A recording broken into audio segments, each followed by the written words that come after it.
All right, we're going to go ahead and get started here with Alabama head coach Nate Oats. Coach, we'll have you begin with an opening statement, and then we'll open it up for questions.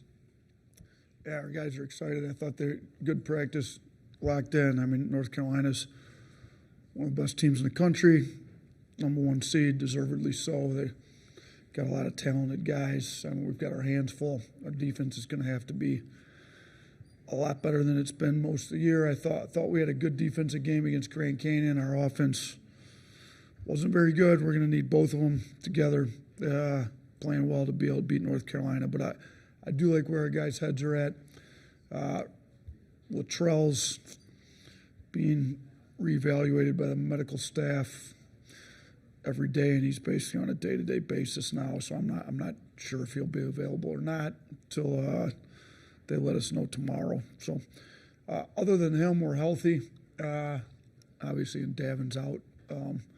But you know, I think our guys are locked in. It should be a fun game. North Carolina likes to get up and down the floor, as do we. So it's going to be a pretty fast-paced game. I would think we're going to have to do a good job on Baycott. You know, we've played some of the best bigs in the country, so we've had some experience. You know, we played Edie, Ballo, Kalkbrenner back-to-back, played P.J. Hall, Clemson, played, you know, Tolu Smith at Mississippi State. I think, you know, we've played some of these bigger guys. Some we've guarded better than others, but we're going to have a plan for Baycott. And then obviously R.J. Davis is one of the best scorers in the country. You know, him and Sears, I think, are 11th and 13th. They're like right there together, and he's super talented. So you can't just have a game plan for Baycott. You got a plan for Davis.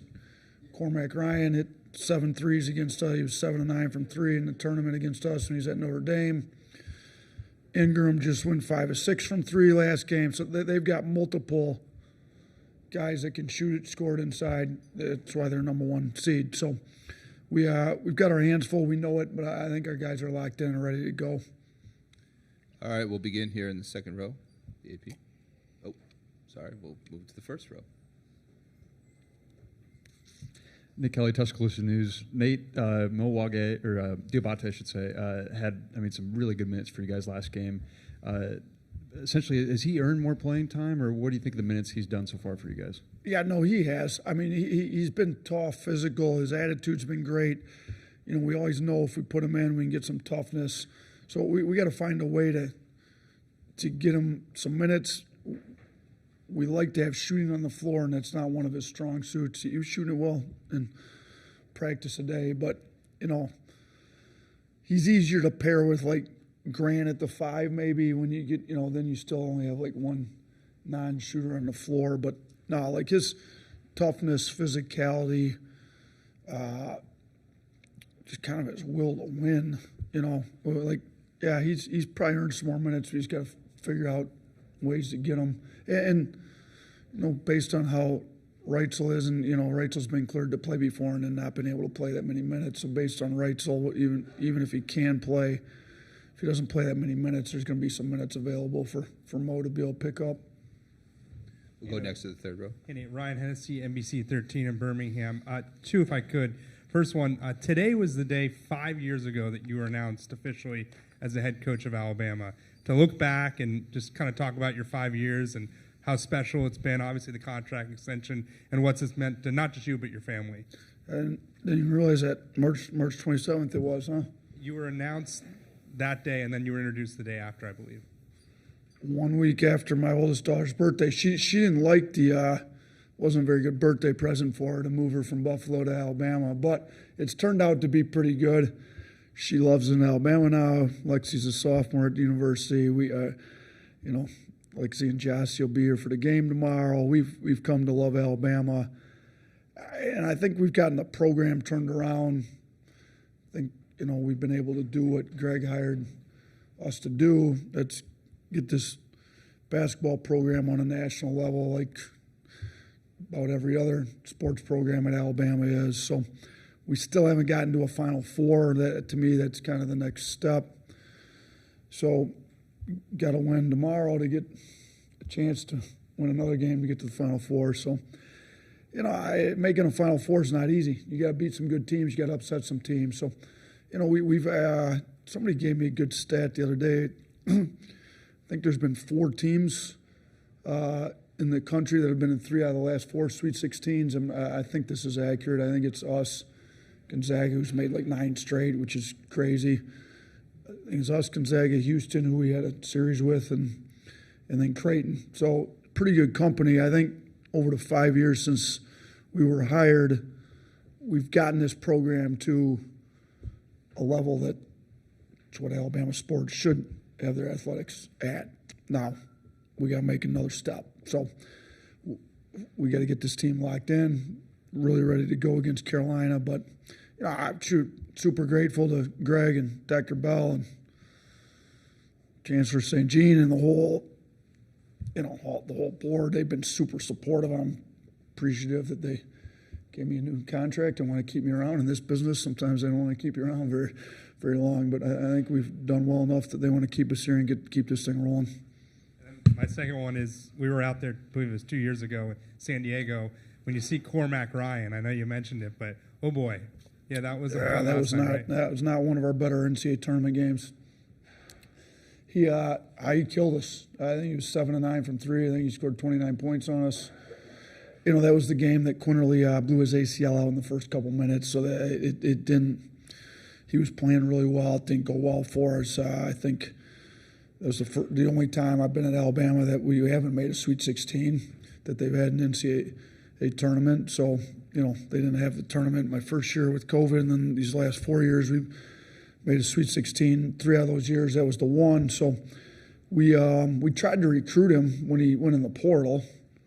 If a kid destroys you like that, it'd be good to add him to the roster. We were not successful in our recruitment of him. He picked another pretty good basketball program, and here we are. So we've got to try to figure out how to stop him a second time.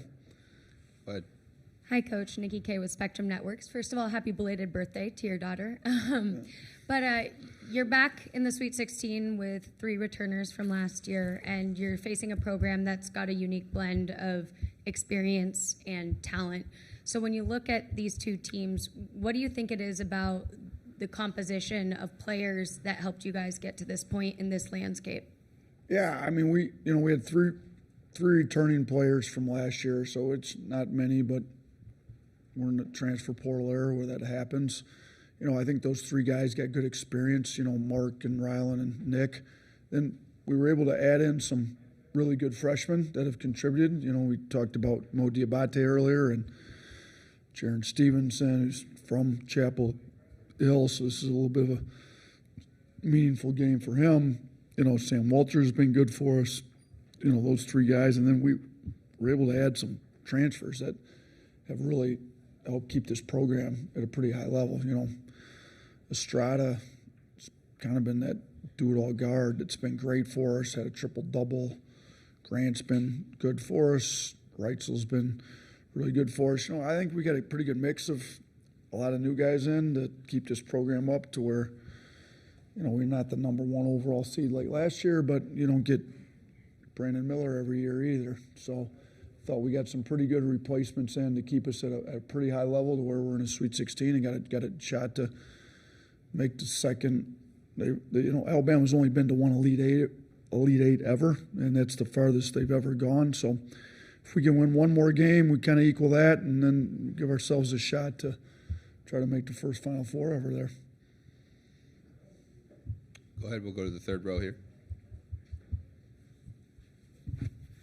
Coach, do you talk to Pringle and just say, this is the game? I mean, you got one of the best big men he's going up against. Is this the game where he can really show himself? He showed himself a lot last week, but this is kind of the game to bring you guys to the Elite Eight? Yeah, I think Nick's been great, like in the NCAA tournament. Leadership, effort, intensity, focus. When he's that way, he's good. I had a meeting with all of our bigs shortly after the first film session we had in Carolina, and kind of made the point to them, listen, we've played some of the best bigs in the country. That's great that we put a schedule together that you guys were able to test. The issue is we haven't done all that well. I mean, we had Nick and Wage foul out. Both of them foul out 3 straight games. They said we got to be able to guard the big without fouling and keep you guys in the game, do a better job. So I expect those guys to kind of lock into film study, be a little better. I think Nick's been great for last week. He's battling a foot injury, but at this point of the year, if you're fully healthy, probably means you're not playing any minutes. So like everybody's banged up a little bit at this point of the year. So I think he'll be ready to go, and I think his mindset's right. Now, Baycott's one of the best bigs in the country, so we could do pretty well, and Baycott could still have a decent amount of points. I think he scored over 2,300 points. It's a lot of points in his career, so he's a pretty good player. Go ahead in the back. Sports. Coach, it's been discussed, locally, but you didn't lose a lot of you didn't only lose a lot of players. You lost 3 assistants at this time last year to head coaching opportunities. I'd just be curious what last April was like for you, and now that you're on the other side, if you ever envision that this group, as you're making phone calls and doing all this stuff, could be in this position. Obviously, third Sweet 16 in 4 years. Yeah, last. It was great in some regards because you get to see your 3 assistants that have been with you for 4 years get the opportunity to go be their own head coach, which is why, kind of the ultimate goal of assistants. So you're really close to Brian, Charlie, and Antoine. They've kind of been in the wars with you for 4 years, and now they get to run their own program, so super happy for them. But, maybe not all at the same time. So, if it comes up, we're the number 1 team in the country, so that helped. So, we've got a saying here: when the tide rises, all the boats rise. We use it with the players, trying to get them to realize when you win, you all get taken care of. But it applies to the staff too. So, while I was really happy, it did cause some stress. So Charlie and Brian had their jobs, and then the day that Petway got his, all of a sudden I realized I have no assistants left anymore. So, we started to make some hires. I'd made, talked to Coach Pannone a little bit, but he still had the NBA season going. Talked to a couple other guys in the NBA that maybe wanted to get into college. I'd talked to Preston. We had to sort through some issues on him. And then, I'd interviewed a handful of guys when I'd been at the Final Four myself, and all of a sudden I'd start to make some decisions. I had 0, at least till Antoine got it, I had 1. So to have 0 assistants and then realize that you've got to replace all these players, we got to get going here. So, the hiring process, when Pannone said he wanted to do it, that's great. He still had to finish the NBA season. Preston had to wait till his show cause was up. So I got Claunch in, who had been a head coach, and I think he did a really good job kind of helping hold it all. I think I did a pretty good job with the hiring. And now I got to go hire some more, because Claunch already got a head job again, which is great because he deserves it. So I think to put the roster together that we did speaks volumes to the staff, to our system. To be able to hire the guys in that I did speaks to the level of basketball we've got in this program too. But, yeah, we only had 3 returning players and no returning assistant coaches. So that's – now – you're able to put 2 more guys on the floor, not recruit. So Bowman's been with me for a while, so we were able to at least have some continuity with a guy on the floor that's been with me. But, yeah, I think our staff's done a great job. I think we did a pretty good job hiring, and the administration was great in helping me hire the right guys and keeping this program up to a pretty high level. All right, we got time for one more. Go ahead in the back. Cameron Salerno, CBS Sports. I know you mentioned earlier that you guys played one of your best defensive games in a while. How do you guys balance that and maintain that level of defensive intensity while also, maintain the top scoring offense in the country as well? Yeah, I told them we don't have to forget about offense when we play great defense. You can put both together. So the Grand Canyon game, I've had people compare it to a rugby contest, football contest. It got a little rough, physical. I like the fact that our guys matched their physicality and we stayed in it and didn't quit and showed a lot of character. But, yeah, it'd be nice for our offense, to take care of the ball, make shots like we've been. So we're going to need both. I think I honestly, in the past, have felt like when we've played our best defensive games, with other teams, even this team, then you can get out and transition more when you're getting stopped. So a great defense should help your offense in theory. Now, again, when it was as physical as it was and, guys had to get used to the officiating and what was going to be called, what wasn't going to be called. That might have had some effect on the offense. I think North Carolina is a pretty physical team, though, too, which, they've got a pretty good defense. So, we've got to get our offense back. We know that. We're not going to be able to hold Carolina to 60 points. It's not really who we are, and that's definitely not who they are. So, we're going to have to get an offense that's clicking like the number one offense in the country in order to have a chance to win this game. So we've made that point. We're putting a little more time in on our offensive side, trying to figure out how to attack them. Now, they're not easy to figure out how to attack because they've got really good rim protection. They got good guards. They've got smart players. They're good. But we are putting some time in on our offensive side of the ball, too. All right. Thanks, Coach.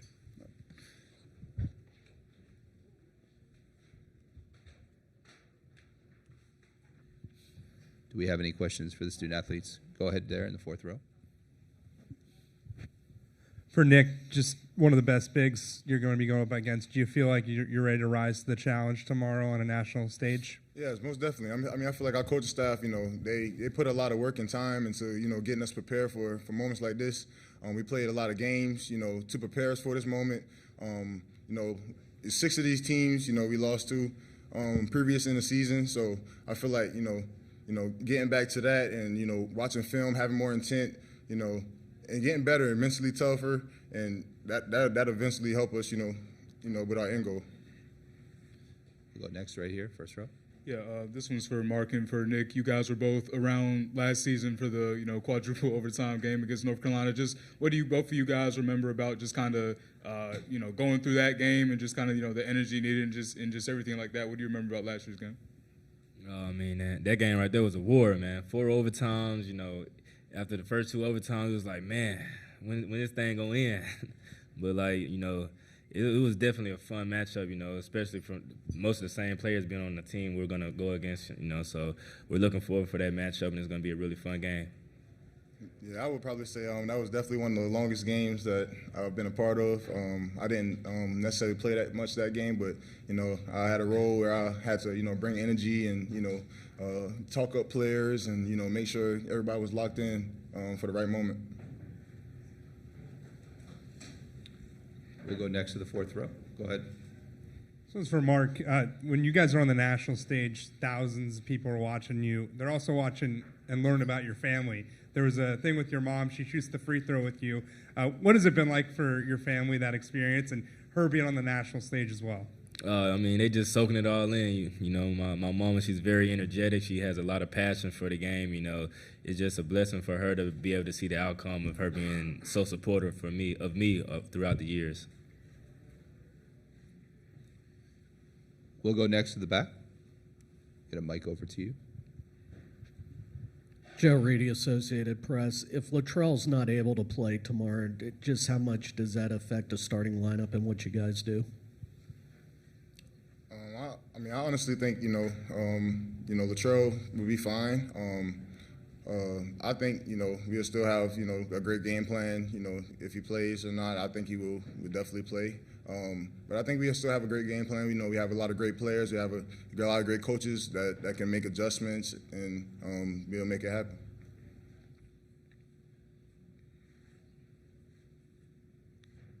Go ahead. We'll go next to the first row. Yeah, Jarin, I know for you, being a North Carolina guy and things like that, I know you considered UNC a little bit, but how much did you, I guess, kind of watch, North Carolina growing up and then obviously having the opportunity to play against them tomorrow, just kind of your initial thoughts and feelings about that? Yeah, I watched quite a bit of North Carolina basketball. I was 10 minutes away from their campus. I watched quite a bit. I know a lot of their coaches, a lot of their players. It's definitely surreal, just a full circle moment for sure, playing North Carolina. A reminder for those of you on Zoom, go ahead and use the raise hand function if you want to ask a question. And here in the room, we'll go next to the fourth row. Alabama's never been to more than the Elite Eight. How many times have you guys heard that, and how much do you want to change that and get to the Final Four? That's something, Coach Oats, he expresses to us a lot. He always, preaches the importance of these games. Every moment matters. Every possession matters. You know, the best thing we can do here is, you know, lock in, have intent, you know, better our communication, just, you know, be the best we can possibly be as players. And the coaches, you know, they do so much for us to have us prepared for moments like this, like I said. And I think, you know, the outcome of it, you know, we'll just, you know, say the rest of it. Anybody else? No. All right, we'll go next to the back. CBS Sports, Mark, this is for you. You've taken a huge offensive leap from last year to this year. What do you think has really contributed to that, and how have you kind of taken on a lead role as a scorer and that stuff? I'll say, you know, really having that motivation from last year when we was the #1 seed and we got upset by San Diego State, and just having that feeling of, man, we just it was basically disappointing because we was the #1 seed and wanted to win the whole thing, you know. Just having that motivation throughout that whole off season, you know, just constantly putting the work and the hours, and no matter when I'm tired, just continuing to fight through it and be mentally tough, you know. And I just had that mindset throughout the whole off season, you know. And I couldn't have done it without my teammates right here. You know, they're really great teammates. You know, I wouldn't be myself without these guys. Do we have any other questions here in the room? Go ahead, here in the front row. Another one for you, Mark. Looking at kind of R.J. Davis, and you know, obviously, you know, the season he's having this year. When you look at him on film, what do you kind of identify as, you know, some of the things that, you know, makes him, you know, either, you know, difficult to guard, and just what kind of allows him, from your vantage point, to be successful on the court? I say he's a great player. You know, he's a really great shot maker, tough shot maker. You know, that's something that he's really great at.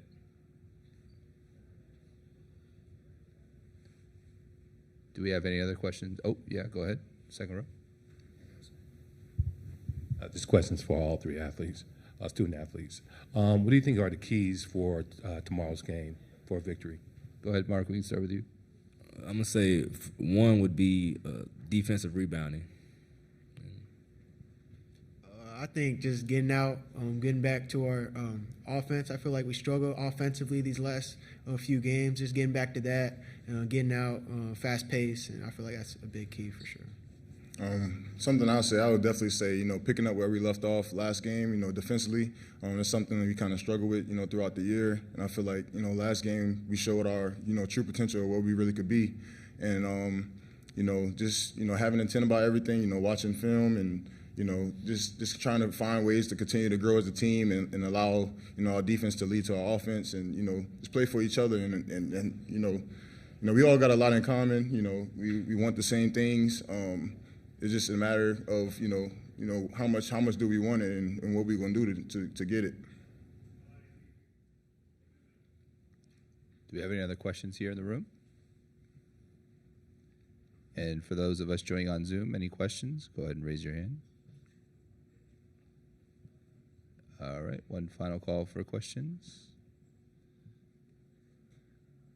We are set. Thanks. Thanks, Thank guys. you.